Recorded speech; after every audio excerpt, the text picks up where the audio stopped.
Hello guys, so আজকে আমরা করব অথেন্টিক চিকেন রোস্ট। তো সেটার জন্য ফার্স্টে আমি টক দইটা নিয়ে নিয়েছি, তারপরে এখানে দিয়ে দিচ্ছি বাদাম বাটা, সাদা বাদাম বাটা অ্যাকচুয়ালি, আর দিয়ে দিচ্ছি আদা রসুন বাটা, কাজু, আহ, পোস্ত আর পাট বাদাম ইউজ করা হয়েছে। তো এখানে আমরা দিয়ে দিচ্ছি হলুদের গুঁড়ো, মরিচের গুঁড়া, ধনিয়ার গুঁড়া, জিরার গুঁড়া, এবং দিয়ে দিলাম টমেটো সস।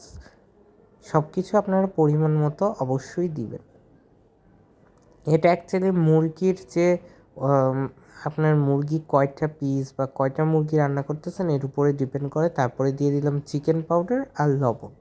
তারপরে এখানে আমি কিছু গরম মশলা নিয়েছি, তেজপাতা, এলাচ, লং, মানে যা যা লাগে আর কি। তারপরে আমি মুরগিগুলা একটু ভেজে নিচ্ছি, আর মুরগিগুলো আমি ম্যারিনেশন করেছিলাম আদা রসুন বাটা এবং লবণ দিয়ে।